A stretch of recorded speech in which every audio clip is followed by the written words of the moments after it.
Serving all of San Diego, this is your Fox 5 News. The happy holiday message, of course, can be somewhat hard to stomach sometimes. If we're dealing with heartbreak from either death, a divorce, a breakup, or a job loss, Miss Aurora Winter joins us now. She is the author of From Heartbreak to Happiness. She's here now helping us get through the holidays.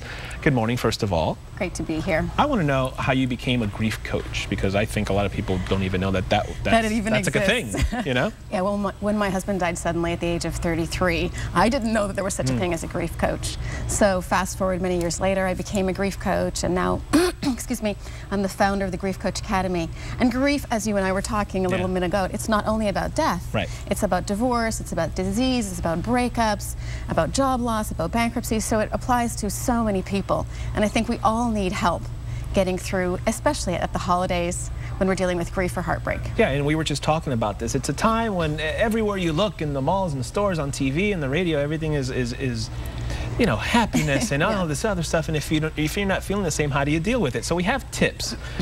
Some of the worst things to say, if you're the person not grieving, but you know somebody who is. The worst things you can say to the people, because a lot of times we may not know what to say. There's so many bad things to say, and if you say it automatically, it's probably not good. And you don't mean any harm, but you just don't know any better. One of the worst things to say is it just takes time. On average, it takes 5 to 8 years, according to Time magazine. So it's essential that people don't just wait to feel better, but they reach out to a grief coach or they get support. So don't say it just takes time. Don't say, don't feel bad. You know, I think it's so much better to be authentic than to be happy. You don't want to paste on a happy face. Be real, be authentic. So don't say, don't feel bad. You need to be strong, you need to keep busy. All these things are not helpful. My goodness, this next one, I feel like maybe somebody said this to you when you went through your tragedy. Did somebody actually say that to you? Yeah, my husband was 33 and people said, well, you're young, you can get another husband. What does that have to do with it? I mean, that man was my soulmate. That man was my best friend, my business partner, and the father of our 4-year-old. Or if somebody loses a child, heaven forbid, we were talking about your cousin who died at the age of 18. I mean, my goodness, don't say, well, at least you have other children.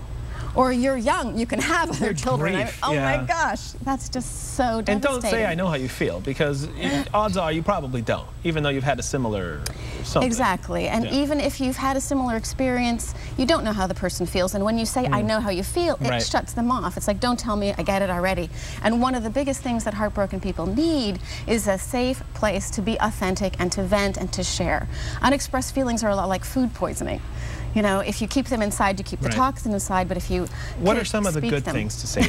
Because I like how you can say, you're not alone, I'm here if you need. I mean, I think that's putting yourself out there. If you need me at your own time, whenever you need it, is a good thing to say. Yeah, I think one of the best things to say, and hopefully the listeners can easily remember this, is, I don't know what to say. It's so much better to say, I don't know what to say, than an automatic, I'm sorry, or it must have been God's will, or something else like that that comes to mind. So I don't know what to say is great. Is there something specific I can do to support you? It's wonderful to give an A or B choice. Can I come over and babysit the kids, or can I take you out for a hot meal, you know, help you pay the bills, or take your car in for service? Give an A or a B choice. And something that simple, take your car in, go get groceries, something like that. I want to know why you feel, why is it essential to address the elephant in the room when something like this happens? A lot of people choose to ignore it and act as if everything is okay. Yeah, they do.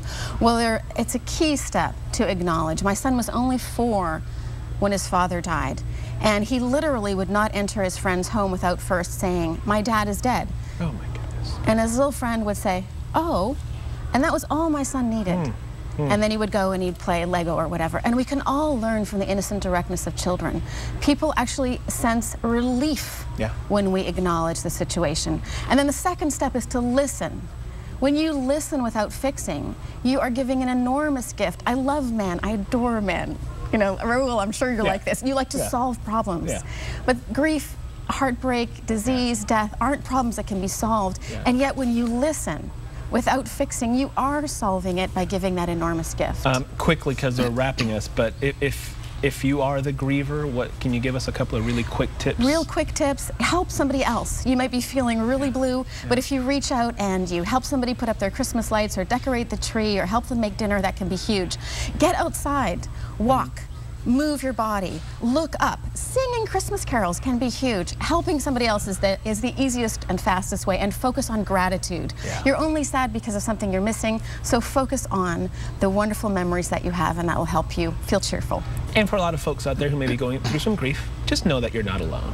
You're not alone. You're not alone. That's the It is bottom a process. line. If I can go from heartbreak to happiness, you can too. And now you're helping other people, which is fantastic. For more tips and also good advice from our grief coach, Aurora Winter, you can go to our website, fox5sandiego.com, and click the scene on tap. Aurora, thank you very much. Thanks for Raul. coming. Happy holidays. You too. Erica?